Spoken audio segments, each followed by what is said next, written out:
पंचकामध्ये लय पावतात. म्हणजे काय झालं? कार्य कारणामध्ये संवर्ग झालं. कार्य हे कारणामध्ये संवर्ग झालं. ती कोणती अवस्था आहे? एक जागृत अवस्था असते, दुसरी एक मधली अवस्था मानली आहे, त्याला म्हणतात दिवा स्वप्न अवस्था. दिवा स्वप्न म्हणजे काय? आता मी प्रवचनात बसलेलं आहे असं मला वाटत राहतं. पुढे बोलायची गरज आहे म्हणजे कोणी हलवले कुठे आहे काय इथं जाईल प्रवचन ऐकतो, पण विचारलं तर कुठे पोहोचलेला असतो तो? आमच्या घरामध्ये जर असा पाऊस पडला असेल आता, बाकी जाऊ दे, पण आंब्याची टोपली त्याच्यात पाणी पडलं तर वाटलं म्हणजे मी तिथं पोहोचलेलो असतो आंब्याच्या टोपलीपर्यंत. आता ती कोणती अवस्था आहे? त्या अवस्थेची परिस्थिती काय आहे? देह स्थिर आहे, आडवा नाहीये, उभाच आहे किंवा बसलेला आहे. इंद्रिय अर्धी जागृत आणि अर्धी स्वप्न अवस्थेत, अर्धी लय पावलेली आणि अर्धी जागी आहेत. म्हणजे बाह्य जगतापासून ती तुटलेली आहे, त्या अंगाला ती लय पावली आहे, पण ती पूर्ण लय पावलेली नाही आहे, अजून जागी आहे. मन पूर्ण झालं आहे. ही अवस्था काय झाली? दिवा स्वप्न. आता स्वप्नावस्था कोणती? इंद्रिय पूर्ण झोपी गेली आणि मन लख जाग आहे. याला काय म्हणायचं? ही स्वप्नावस्था. पुन्हा कोणाचं मन लख जाग आहे? सांगा बरं. नाहीये? मन जागाय की नाहीये? आहे ना, पण स्वप्नावस्थेतलं नाही ना, म्हणजे इंद्रिय पण जागी आहेत. इंद्रिय पूर्ण झोपली, मन चकाचक जाग पूर्ण, त्याला काय म्हणायचं? स्वप्नावस्था. आता मनामध्ये परत प्रभेद आहे, 1 2 3 4 करून ठेवलेले. बुद्धी आहे, अंतःकरण, अहंकार आहे, मन आहे, चित्त आहे, ठीक आहे ना, ज्याच्यात चेतना असते विशेष. आता काय होतं? आता गाढ झोपेकडे तुमचा प्रवास सुरू झाला. आता चित्त मनामध्ये,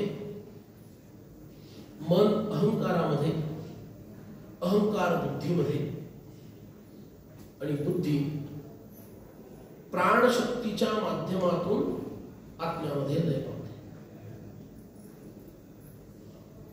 म्हणजे काय झालं? तुम्ही कडकडीत झोपी गेला. सुषुप्ती, स्लंबर, गाढ झोप ही तेव्हा आहे.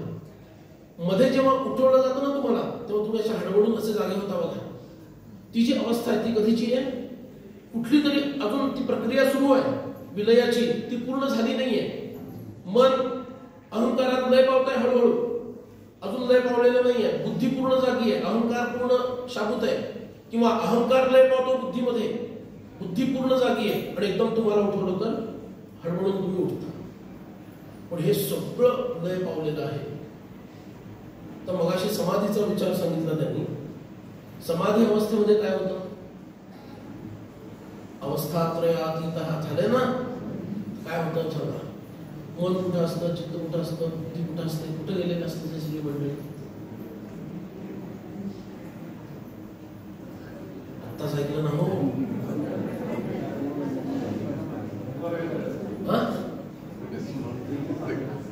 एक पातळी कुठली खरं? वरची की खालची पातळी? एकंकार इथंच करून टाकतात. कुठे गेलं ते? कुठे गेलं? विश्वरूप जाणीवेमध्ये गेलेलं आहे. आता मला सांगा, आपण गाढ झोपेची व्याख्या बघितली आणि आता समाधीची व्याख्या बघितली, दोघात काय फरक आहे?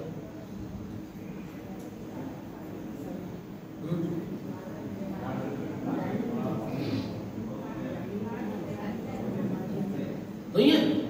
समाधीतून जागा होत नाही माणूस. तुम्ही त्याला घालवायलाच बसला काय? अरे आपण समर्थांच्या चरित्रात किती वाचतो. समर्थांशी माध्यान्हकाळी निद्रा काही, रात्री निद्रा अजिबात नाही. मग रात्री निद्रा अजिबात नाही, मग काय करायचं ते? तर फिरत बसायचं सगळीकडे, इकडं तिकडं. काय समाधी लावून बसायचंय. पहाड झाले की रामराय म्हणायचे, उठा गोसावी बुवा उठा, चला कार्याला लागा. उठले रामदास स्वामी, चालले लागले कार्य. उठले की ते परत आले ना. नाहीतर 24व्या वर्षीत महासमाधी झाली असते समर्थांची. नाही ते नका सांगू मला. ह्याच्या दोन्हीत फरक काय एवढं सांगा. गुड. का समजतं? काय समजतं समाधीमध्ये? की मी झोपलेला नाही आहे.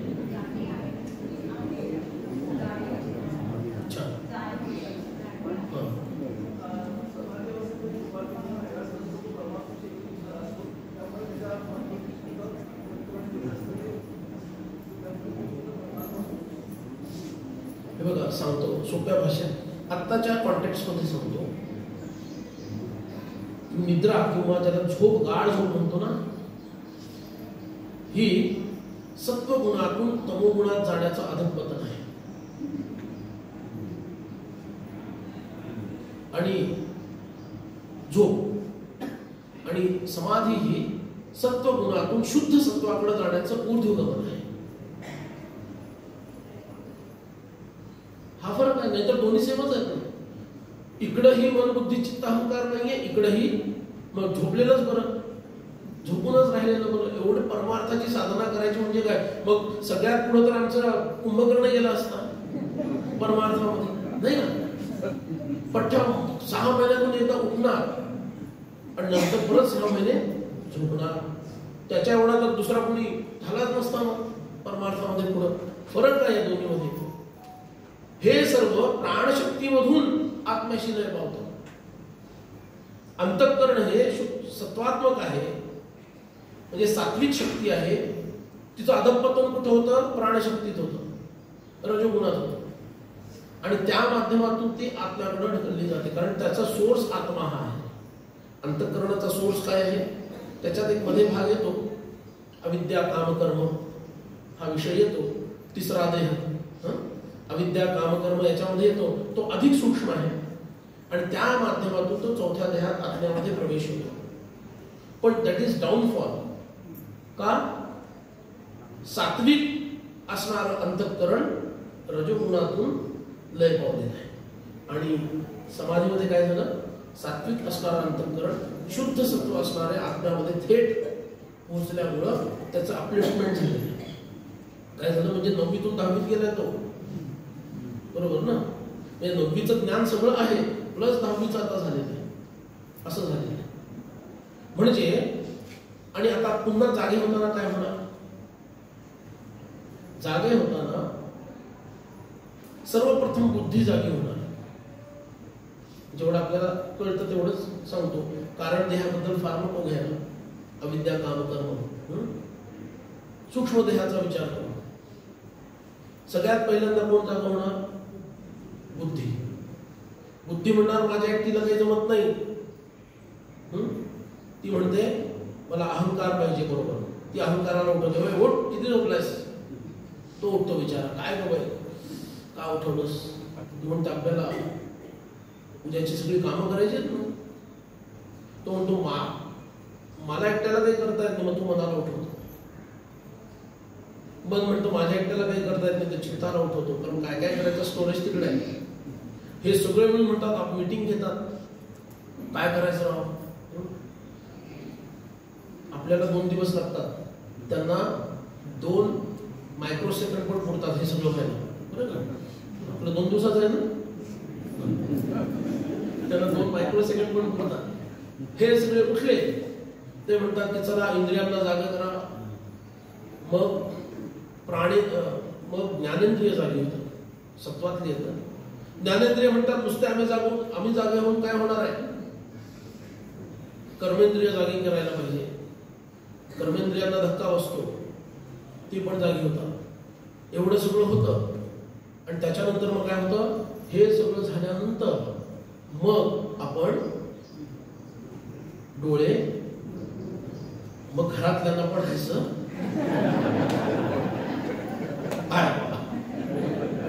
गदा गदा हलवल्यानंतर उठत नाही, अंग तसं गरम लागतंय पण काय सांगताय. मग तो जागा, मग त्याच्या हालचाली सुरू होतात. हीच प्रोसेस ब्रह्मांडात घडते. सेम प्रोसेस हीच सगळी घडते. विराट स्थूल देह, हिरण्यगर्भ सूक्ष्म देह ब्रह्मांडाचा, अव्याकृती कारण देह, मूळ माया महाकारण देह, त्याच्या पलीकडे परब्रह्म.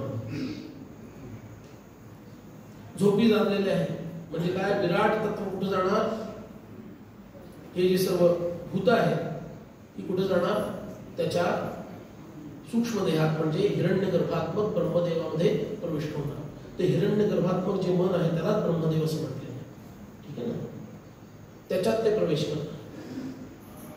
हिरण्यगर्भ कुठे जाणार, अव्याकृत त्या मायेच्या स्वरूपामध्ये लय पावणार. अव्याकृती कुठे जाणार, मूळ मायेमध्ये प्रविष्ट होणार. आणि तिथं जी बुद्धी आहे त्याला महत्तत्व असं म्हटलं. ब्रह्मांडाच्या बुद्धीला काय म्हणतात, महत्तत्व असं म्हणतात. ब्रह्मांडाची बुद्धी म्हणजे महत्तत्व. महत्तत्व शब्द आपण बऱ्याच वेळा ऐकतो, पण नेमका अर्थ काय त्याचा. ब्रह्मांडाची जी बुद्धी नावाचं जे तत्व आहे ना, ते कोण आहे, महत्तत्व आहे. आणि ते मग काय म्हणणार, मूळ मायेच्या त्या समर्थांनी इथं फार सुंदर मार्गदर्शन केलं. समर्थ म्हणतात हे सर्व साम्यावस्थेला आणून सोडतात. गुणांना साम्यावस्थेला आणून सोडलं. आणि साम्यावस्था म्हणजे कुठली अवस्था माहिती का, डीप फ्रीज मध्ये ठेवण्याची अवस्था काय असते, डीप फ्रीज आपल्या आवडीचं डीप फ्रीज, बरोबर ना. कारण आपल्याला काय शिकवलेलं आहे, वस्तू टाकायची, सज्जनगड हा त्याला अपवाद असतो, बरोबर ना. राहिलं जास्त तर राहू दे, नाही गमतीने बोलू. डीप फ्रीज मध्ये साम्यावस्था म्हणजे असे ते एकमेकांमध्ये गुंतलेले आहेत की आता प्रक्रिया घडू शकत, कोणतीही प्रक्रिया घडणार नाही. म्हणजे निष्क्रियतेकडे ते पोहोचलेले. आणि मग ते उपाधिरूपी गुण सुद्धा लय पावतात. आणि फक्त काय शिल्लक राहतं, परब्रह्माची स्थिती शिल्लक राहते. थोड्या वेगळ्या रंगाने हे समजून घ्यायचं झालं तर 3 मुख्य मायांचा विचार करूया. मायाची स्वरूप एक आहे विशुद्ध सत्वात्मिका माया, ज्याला समर्थांनी जगज्योती असं म्हटलं दासबोधा, बरोबर आहे, विशुद्ध सत्वात्मिका. दुसरी आहे ती विशुद्ध न राहिलेली, थोडी अशुद्ध झालेली, म्हणजे जिच्यामध्ये संकर घडलेला आहे, जिचा सत्वगुण शुद्ध सत्व राहिलेला नाही, रजोगुण शुद्ध रजोगुण राहिला नाही, तमोगुण शुद्ध तमोगुण राहिलेला नाही, सगळ्यांची सरमिसळ झालेली आहे. अशी संमिश्र झालेली तिलाच अविद्या असं म्हणतात. आणि तिसरी आहे तमोगुण प्रधान माया, तीच ही माया आहे. काय, दगड, धोंडे, पर्वत, चंद्र, सूर्य, तारामंडळ, पाऊस, नदी, पाणी, झरे, समुद्र, हे जे सर्व काही आहे ते काय आहे, म्हणजे मूळ आदि प्रकृती जिला म्हटलेलं आहे तिचेच 3 विभाग झाले. एक विशुद्ध सत्वात्मिका आहे, ती कोण आहे, तिलाच माया म्हणतो. ठीक आहे ना. भगवंताची माया शब्द वापरतो, ही शुद्ध सत्वात्मिका किंवा विशुद्ध सत्वात्मिका माया ही परमात्म्याच्या अधीन असते. दुसरी जी शबल झालेली आहे, अशुद्ध झालेली आहे, जिचा सत्वगुण हा अशुद्ध झाला आहे, रज आणि तमोगुणांमुळे अशुद्ध झालेला आहे, आणि त्या अशुद्धीच्या प्रमाणांवरून कोणता जीव उत्पन्न होणार आहे ठरणार. किती अशुद्ध आहे, फारच कमी अशुद्ध आहे देवी देवता बने, थोडा जास्त अशुद्ध आहे, मनुष्य वगैरे त्याच्यामध्ये उत्तम कुळातील आणि असा तो बनेल. अधिक अशुद्ध आहे तर तो रजोगुणात्मक असणारा वृत्तीचा असा बनेल. खूपच अशुद्ध आहे तर तो अगदी हीन वृत्तीचा मनुष्य बनेल. त्याच्याहून अशुद्ध झाला तर मग पशु पक्षी, झाडं वगैरे वगैरे. पण या सगळ्यामध्ये एक गोष्ट लक्षात ठेवायची, विशुद्ध सत्वात्मिका माया याचा अर्थ फक्त सत्वगुण आहे असं नाही. तिचा सत्वगुण विशुद्ध आहे असा त्याचा अर्थ. रजोगुण पण आहे, तमोगुण पण आहे. म्हणून जगज्योती जो शब्द समर्थांनी वापरलाय दासबोधा, बऱ्याच लोकांना असं वाटतं की त्याच्यात एकच गुण आहे, शुद्ध सत्व. असं त्याचा अर्थ नाही. शुद्ध सत्व याचा अर्थ ज्याच्या सत्वगुणामध्ये अन्य गुणांची सरमिसळ आहे त्याला शुद्ध सत्व म्हणायचं. त्यालाच वेदांतात विशुद्ध सत्व म्हटले आहे. पण इतर सुद्धा दोन्ही गुण असायला पाहिजे, तरच तर ती माया राहणार ना. ज्याच्यात अनेकत्व मुळातच आहे तीच माया असू शकते. एकत्व असेल ती माया होईल का? नाही होणार. पण जिचा विशुद्ध सत्व हा विशुद्ध सत्वच आहे, त्याच्यात सरमिसळ भेसळ कशाची झालेली नाही, ती माया आहे. आणि ती ईश्वराच्या अधीन असते. म्हणून ईश्वर कधीही चुकत नाही, तो प्रपंचाच्या फंदात अडकत नाही. तुम्ही आम्ही जीव आहोत, आम्हाला उपदेशाची गरज आहे. ईश्वराला आहे उपदेशाची गरज नाहीये. का गरज आहे आम्हाला उपदेशाची? कारण आमच्यावर अशुद्ध सत्व झालेल्या मायेचा, म्हणजे जिला अविद्या म्हटलं, त्या अविद्या मायेचा आमच्यावर प्रभाव आहे. मुळी कल्पना दोरूपेतेची झाली, परिसेवटी सस्वरूपी मिळाली मनाचे श्लोक. समर्थांनी या दोन मायांचा विचार केला कारण त्याचा आमच्याशी थेट संबंध आहे. पण ती तिसरी माया जी म्हटलं ते हे विश्व म्हणजे ती आहे. हे जे काही दिसतं तमोगुण प्रधान असणार स्थूल स्वरूपाचं जे काही दिसतं हे सर्व काय आहे, हे तिचं तिसरं स्वरूप आहे. ती तर अनंत प्रकाराची आहे. आपल्याला माहिती नाही तिचे प्रकार किती, पण हे आपल्या कामाचे हे 3 प्रकार आहेत. ठीक आहे ना, हे आपल्या कामाचे 3 प्रकार. आता आपल्याला परमार्थात पुढे जायचं म्हणजे काय करायचं? एकंकाराच्या अवस्थेला जायचं म्हणजे काय करायचं? त्या एकत्वाच्या प्राप्तीला पोहोचायचं म्हणजे काय करायचं? या अविद्येचं रूपांतर मायेमध्ये करायचं आहे. अपलिफ्टमेंट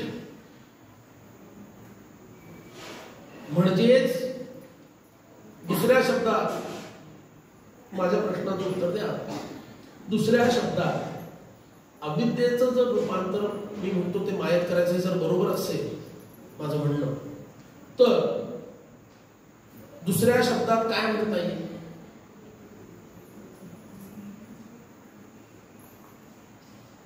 बुवा दुसऱ्या शब्दात आता बास एवढंच म्हणता येईल, खूप झालं. परमार्थात प्रगती करायची आहे या संदर्भामध्ये माझा प्रश्न. मला परमार्थात प्रगती करायची आहे म्हणजे या कॉन्टेक्स्ट मध्ये काय? छान.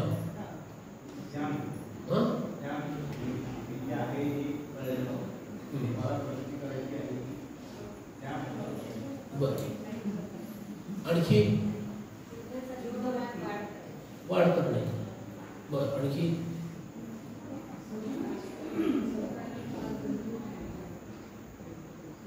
बर, नेमका शब्द पाहिजे.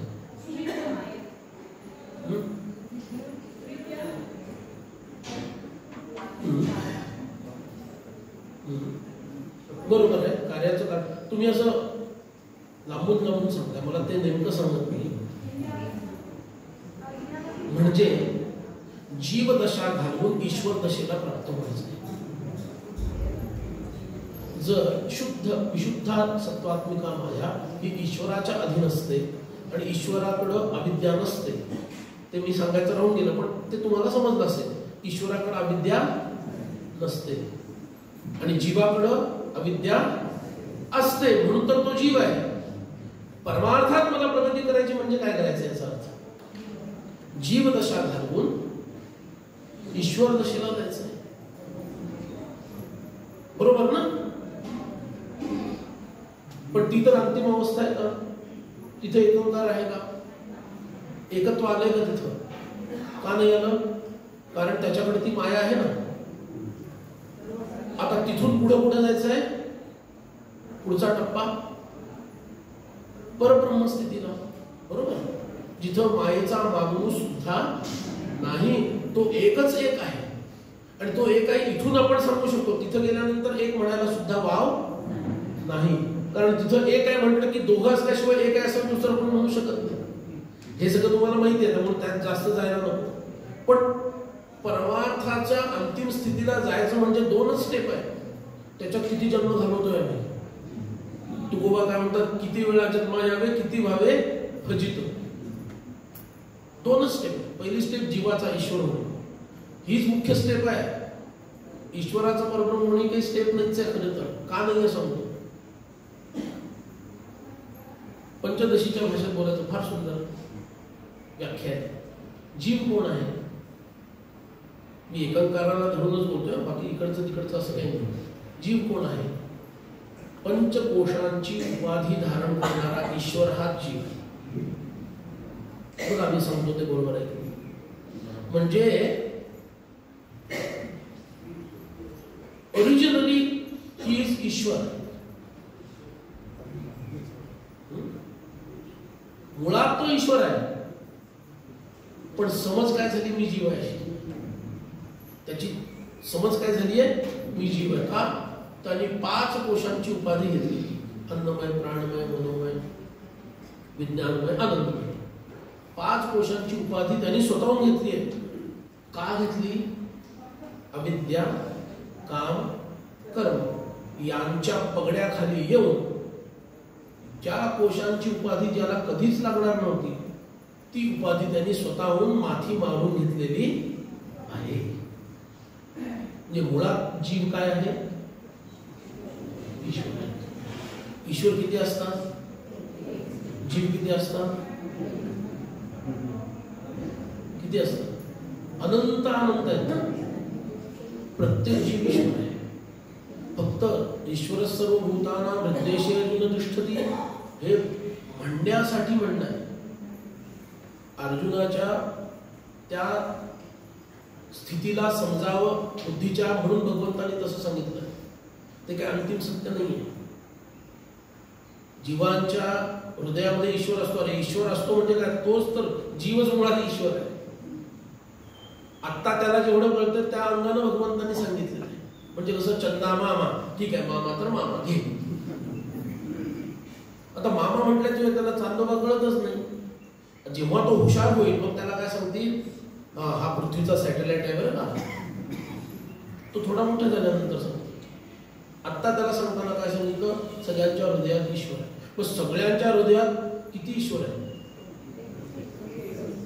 अनेकाकडून कुठं चाललाय तो? म्हणजेच कुणीकडे चाललाय? एकंकार विषयाकडे चाललाय ना. एकंकाराच्या दिशेने चाललंय ना, त्याची वाटचाल सुरू आहे.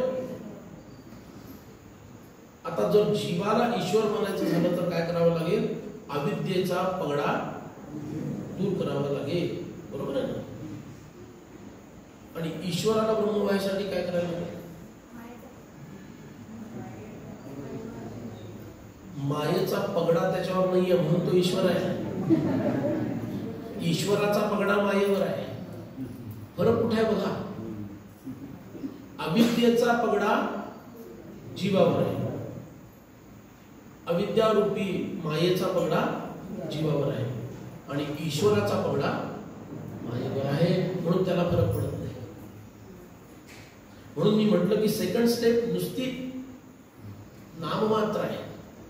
कारण ईश्वराच्या अधीन माया असल्यामुळं त्याचं ज्ञान की मी परब्रह्म आहे हे कधीच नष्ट होत नाही. ईश्वराला मी परब्रह्म आहे याचं विस्मरण एका क्षणासाठी सुद्धा होत नाही. फक्त या मायेच्या उपाधीनं मला हे वेडे लोक ईश्वर म्हणतात, मी मुळात परब्रह्म आहे, हे तो क्षणासाठीही विसरत नाही. म्हणून ईश्वर भावाला जरी तो आला तरी सृष्टीच्या दृष्टीनं तो ईश्वर आहे. मुळात तो कोण आहे? आता ईश्वराची व्याख्या काय करायची? जर जीवाची व्याख्या अमुक प्रकारचा ईश्वर अशी केली तर तशी ईश्वराची व्याख्या काय करायची? सोपी. काय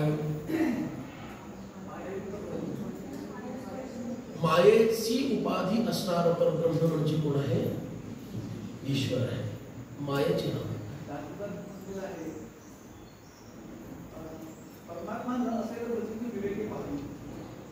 बरोबर हो, पण प्राप्ती होणार कोणाला? जीवाला.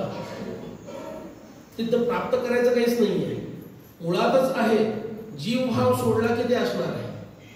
प्राप्ती वगैरे हे शब्द कुणासाठी आहे? आपल्यासाठी. मुळात नवीन काही मिळवायचं, जुने ठेवणे. जुने ठेवणे आहे ना ते.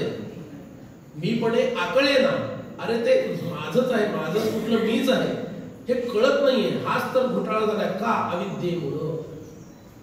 म्हणून समर्थांनी या एकंकार निरसनामध्ये, आता पुढचं मी अगदी थोडक्यात सांगतो आणि थांबतो. एकंकार निरसनामध्ये सुरुवातीलाच या व्याख्या थोडक्यात सांगितल्या सगळ्या, आणि पुढे हे सांगायला सुरुवात केली. जरा न आवडणारा विषय पण समर्थांचा म्हणून स्वीकारायचा. समर्थांनी स्पष्टपणे सांगितलं ही अविद्या सगळा घोळ करणारी आहे, आणि अविद्येचं दुसरं नाव आपल्या सर्वांचा आवडीचा प्रपंच.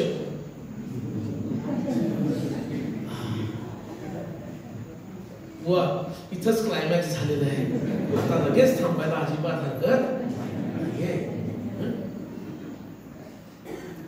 प्रपंच आजच्या भाषेत तर त्याचं नाव इतकं अचूक आहे, तो असा पंच मारतो.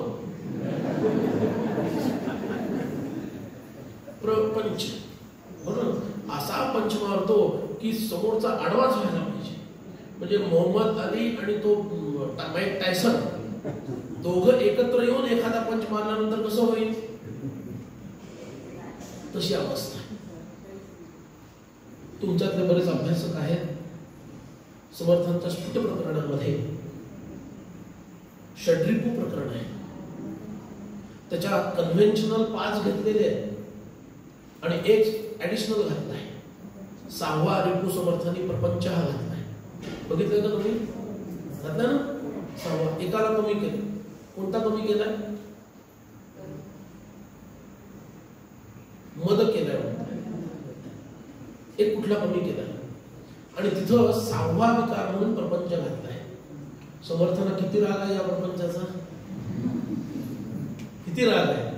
6 विकारांमध्ये त्याला बसवलाय सगळ्यांच्या डोळ्यावरती. 6वा म्हणजे आयसिंग ऑन द म्हणा, सगळ्यांच्या डोक्यावर बसवलाय प्रपंच. समर्थांचं स्पष्ट म्हणणं असं आहे, हे जे काही आपण प्रपंच परमार्थ समन्वय वगैरे वगैरे वगैरे खूप गोड गोड गोड गोड बोलतो ना, छान छान. समर्थ म्हणतात हे वेड्या लोकांना सांगायचे हे विषय, खरं काय ते तुला सांगतो, तू माझा पक्का शिष्य ऐक. आणि समर्थ म्हणतात प्रपंच करताना परमार्थ होऊ शकत नाही. प्रपंच करताना परमार्थ होऊ शकत नाही. स्पष्ट मत सांगितलं शिष्याला. कारण परमार्थासाठी जे वैराग्य लागतं आणि जो विवेक लागतो तो प्रापंचिकाला प्राप्त होत नाही. आणि प्रापंचिक कुणाला म्हणायचं? जो प्रपंचाचा अभिमान घेतो त्याला म्हणायचं. तुम्ही म्हणाल काय सांगताय बुवा? हो, एकनाथ महाराजांचं उदाहरण घ्या. अरे हो, एकनाथ महाराजांचं उदाहरण बरोबर आहे. जनकाचं उदाहरण घ्या, बरोबर आहे. कधी ते आत्मज्ञान प्राप्त झाल्यानंतर हे सगळं करतात. एकनाथ महाराजांना प्रपंच करायला सांगितलं त्यांच्या गुरूंनी. काय नाव त्यांचं? पुढचं महत्वाचं आहे काय? जनार्दन स्वामी देशपांडे. लक्षात ठेवायचं.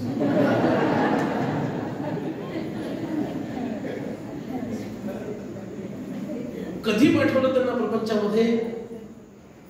आत्मज्ञान झालं, आता जा आणि लोकांना आदर्श प्रपंच करून. आता आत्मज्ञान झाल्यानंतर आदर्श प्रपंच करून दाखव म्हणायचं काय अवघड आहे हो? उलट अशांनीच तर आदर्श प्रपंच करून दाखवायचं आहे. येते लक्षात? असं करायचं असतं.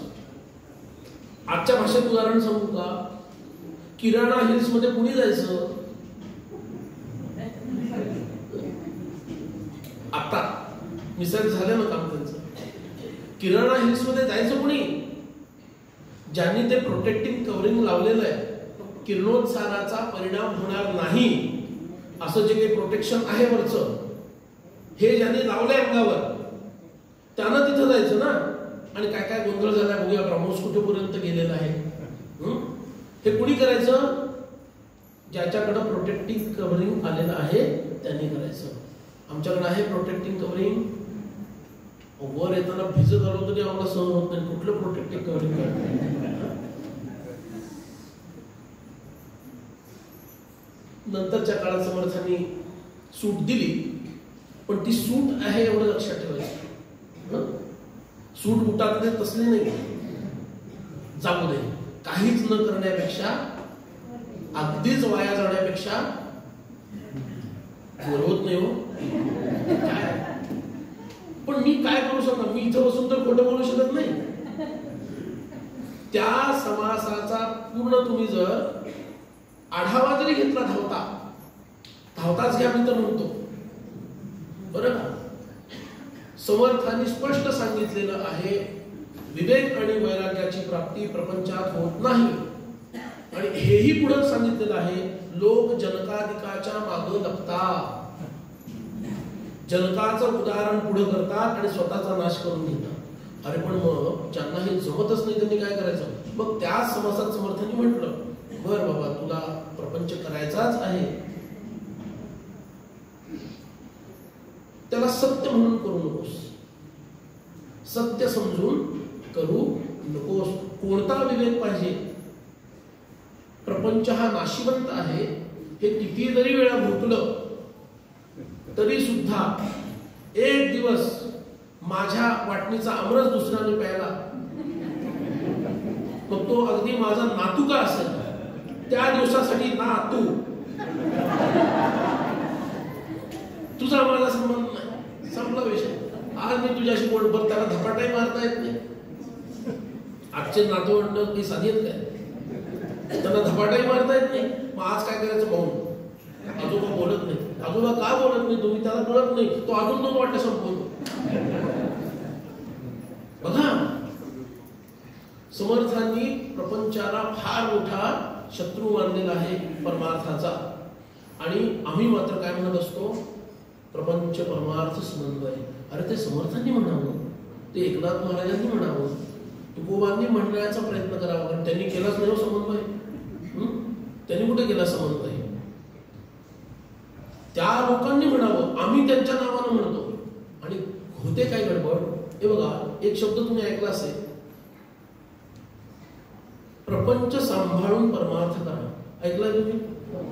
एखादा आपला तरुण मुलगा किंवा तरुण सून फार जर त्यांच्या दृष्टीनं नादी लागत असेल तर काय उपदेश केला जातो वडिलांकडून किंवा सासऱ्याकडून, सुनबाई आम्हीही करायचो, पण प्रपंच सांभाळून परमार्थ करायचा, असं सांगितलं जातं ना.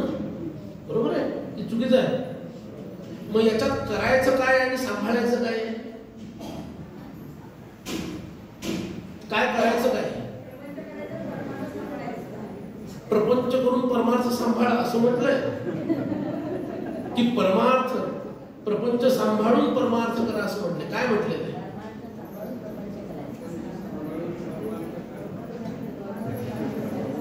अरे रोजचा शब्द आहे हा,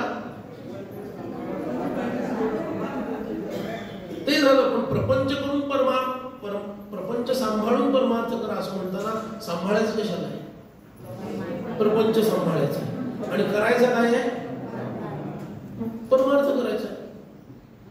प्रपंचाला का सांभाळायचं आहे, कुणाला सांभाळलं जातं, सांभाळलं कुणाला जातं, जो असंतुलित होतो त्याला सांभाळावं लागतं ना. जो संतुलित आहे त्याला सांभाळावं लागतं ना. प्रपंच मुळातच असंतुलित आहे. असंतुलित अवस्था याला प्रपंच असं म्हणतात आणि संतुलित अवस्था याला परमार्थ असं म्हणतात. सृष्टीची निर्मितीच असंतुलनातून झाली, म्हणून उत्पत्ती कार्याला कुठला गुण सांगितला आहे, रजोगुण सांगितलं ना,